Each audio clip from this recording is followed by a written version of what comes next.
you have the time to listen to me whine about nothing and everything all at once? I am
Será la salida, está Mediterráneo Trail Life, 500 atletas que van a recorrer los 17 kilómetros, de los que consta la misma, salvando 879 metros de desnivel positivo y negativo.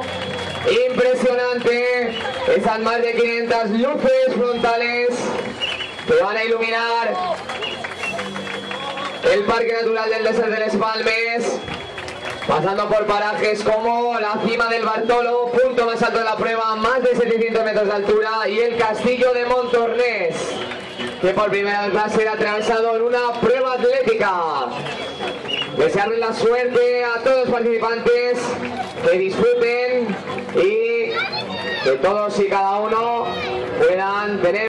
Do you have the time to listen to me whine?